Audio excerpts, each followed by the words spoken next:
Al Megrahi was released by the Scottish authorities on compassionate grounds. Because of his terminal cancer, he was allowed to return to Libya today to die.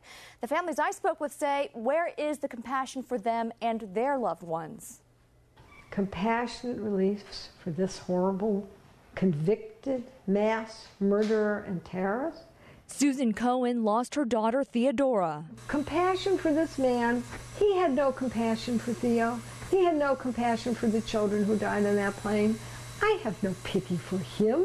Who knows how long he's got and who cares? I think he should die in prison. Eileen and Bob Monetti's son Rick also died on Pan Am Flight 103. He claims to be innocent. So until he says or asks for forgiveness, I don't see why we have to give it to him. These two families are in the midst of a surreal storm. Their phones ring constantly. And we were all told that this couldn't happen, that he would serve his sentence in Scotland. As media from all around the world call to hear their response, the man convicted of murdering their loved ones has gone free. I believe if the U.S. had really fought this, that they might have been able to effect this. Cohen and the Monettis say there's blame to go around, from the Scottish government who approved the compassionate release to the oil-hungry British who exerted pressure. They know it's done. It's irrevocable. I think it just sends another message, that terrorists can get away with murder. It may take time, but they will get away with it. President Obama condemned the decision to release Al Megrahi, saying it was a mistake. Victims' families in the U.S. say they will take their anger and their disappointment to New York City next month when Libyan leader Muammar Gaddafi addresses the United Nations General Assembly for the first time. Julie Kim, Fox 29 News. And Dawn, authorities spent the day canvassing the nearby area, passing out flyers, looking for who could have done such a thing, because this was no accident. The puppy weighed just 12 pounds, but still, we've taken a lot of effort to hoist it up and toss it over this fence. This is Max.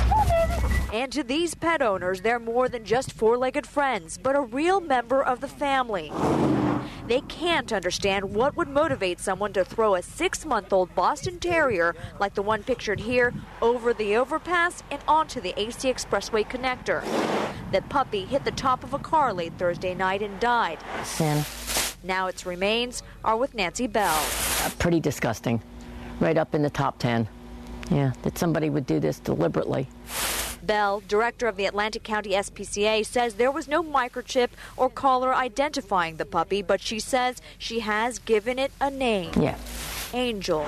Kind of fell from up there. And the person who did this, she says, a real monster. Well, look at Jeffrey Dahmer. That's how he started. In the park and neighborhood close to where the dog was tossed, families are just sickened. I think if it's a child, then it really goes back to teaching. I think if it's an adult and it was a conscious choice and just a malicious choice. I would never even imagine someone doing that to an animal. That's cruelty. More than $1,500 is being offered as a reward to anyone with any information that leads to an arrest or conviction. I can tell you again, the SPCA, the Atlantic County SPCA, is desperately asking for your help.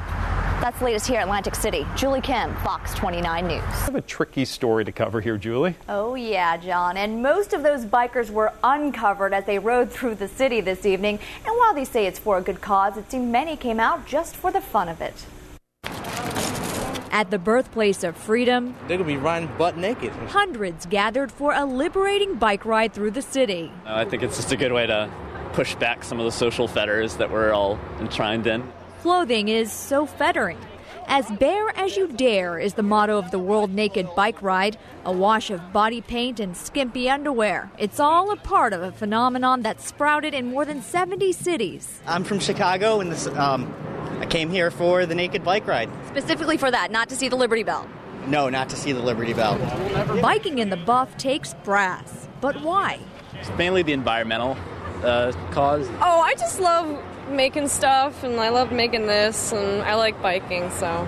I think it's a great way to get around, and I wanted to do my part in showing that it's a cool thing to do, and riding your bike's cool. I think more people should do it. Also to promote a really good self-body image. I mean, what's better than that than getting naked?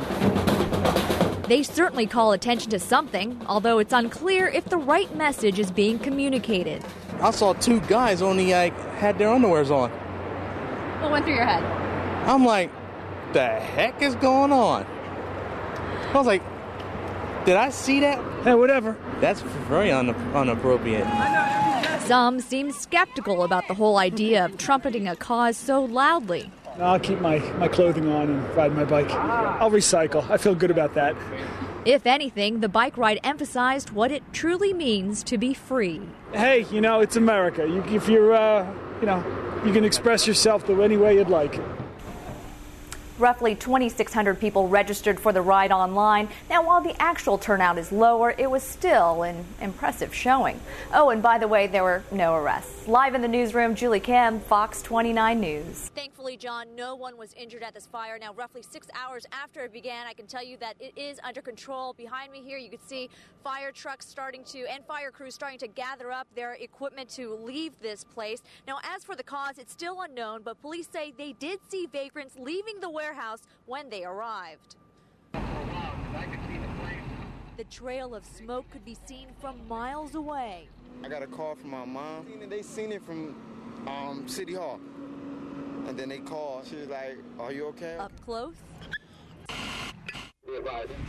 Something I never seen before. To homeowners, it looked surreal. My daughter, when she saw it, like, "Wow, Mom." Fortunately for them, their homes were far enough away where they weren't in much danger. But for the firefighters, the danger was everywhere. We've had numerous collapses throughout the building. We've established a collapse zone around the billboard and around the water tower. The building is vacant and in bad shape. The building had plenty to burn. It's about 100 years old. Before it closed, the 30,000 square foot building used to be the Haddon Bindery. At one time, 2/3 of the Bibles printed in the U.S. were bound right here. Now, it threatened a house of God. We have a church to the rear of the building, and that's where we're putting all our efforts in right now to make sure that we can preserve that church. Police has come, say everybody go up with this fire at the building. Pastor Froilan Perez's afternoon service was interrupted. When he and his parishioners got outside, he says the fire was small, but as it grew, so did his fears. Right now, I think maybe the fire is coming to my building for the church. I pray for that. I need a building for the service.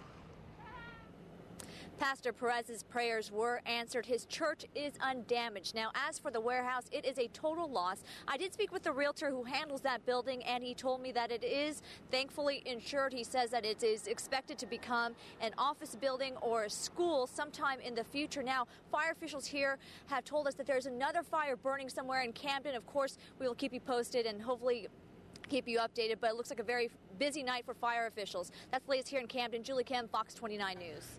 It's a beautiful day at the Art Museum, the kind of day that breathes of life and new beginnings. And in staggering contrast at the bottom of the steps, Them was personally his shoes. I brought them here today myself. 392 pairs of shoes, each pair representing a life that came to a sudden stop. My son was murdered on July the 19th, 2007. I lost Terrell Davis, which was my son. His name is Bill Moore. He was 22. My cousin was murdered on Christmas. They shot him 9 times and left him there on Christmas Day. And on this holiday weekend, the shoes brought countless tourists to a standstill because enmeshed in this vibrant city is also a history of violence.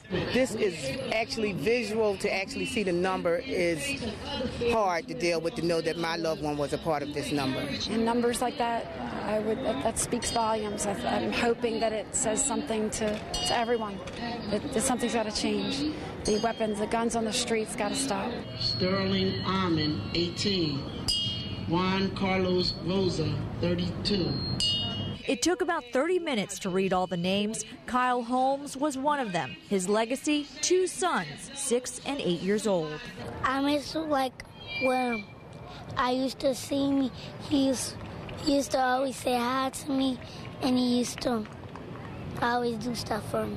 The families here take a tentative step towards healing. Every tear you shed is a cleansing, and we must cleanse ourselves of the hurt that we feel inside.